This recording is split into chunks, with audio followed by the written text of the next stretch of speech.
সুন্দর সুন্দর chicken patties সন্ধ্যাবেলা খেতে কি ভালো লাগে। আহা, পেটে যদি কেউ দিত, কি সুন্দর দেখুন, কি সুন্দরভাবে ভাঙলেই বেরিয়ে আসছে চিকেনের পুরগুলো। আহা, কি দারুণ! সত্যি ভাবতেও যেন খিদে পেয়ে যাচ্ছে। এরপরে আসবে কিন্তু চাইনিজ আইটেম, ওয়েট করুন। চাইনিজ আইটেম হিসেবে রয়েছে ড্রামস্টিক, চাউমিন।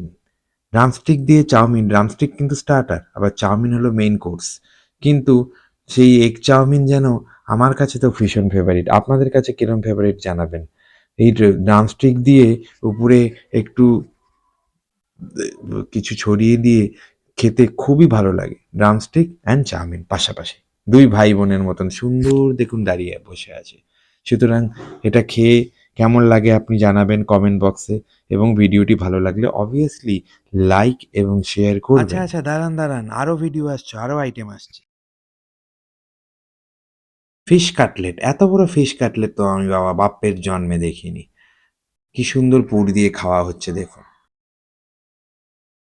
রাধাবল্লভী, চানা এবং সঙ্গে পনির টিক্কা। আহা!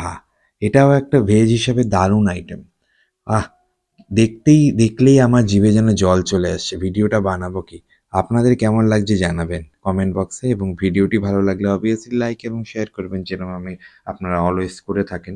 এবং দেখুন কি সুন্দর, শীতকাল কিন্তু খাবার মরশুম। এই খাবারগুলো আপনারা রোববারের সকালে একটু টেস্ট করে দেখতে পারেন।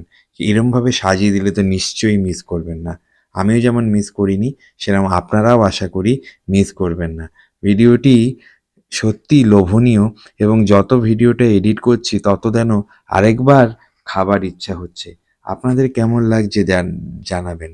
এরপরে আসছে নতুন আইটেম, ওয়েট করুন, সঙ্গে থাকুন।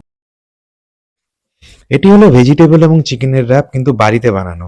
এটা যদি আপনি ম্যাকডোনাল্ডস বা অন্যান্য জায়গায় যান, প্রচুর দাম নিয়ে নেবে। কিন্তু বাড়িতে বানালে সেটা হেলদিও হয় এবং বেশি পরিমাণে খাওয়াও যায়। চিকেন এবং ভেজিটেবল দিয়ে অদ্ভুত মেলবন্ধন ঘটিয়ে বানানো হয়েছে এটি। অসাধারণ লাগলো আমার। এরপরে আসছে নান এবং পনির। নান এবং পনির একটা ভেজিটেবল আইটেম। যদি স্যাটারডে আপনারা বা অন্য কোনো দিন, আপনারা সপ্তাহের কোনো দিন যদি ননভেজ না খান, তাহলে ভেজিটেবল আইটেম হিসেবে এটা কিন্তু বাড়িতে বানিয়ে নিতে পারেন। উপরে ধনেপাতা দিয়ে হালকা করে ছড়ানো। শীতকালে খেতে খুব ভালো লাগবে, ধনেপাতা খুব উপাদেয় শীতকালে। সুতরাং দেখেই আমার খিদে পেয়ে যাচ্ছে। আপনার কেমন লাগলো ভিডিওটা ভালো জানাবেন, এবং অবভিয়াসলি লাইক এবং শেয়ার করবেন। নমস্কার।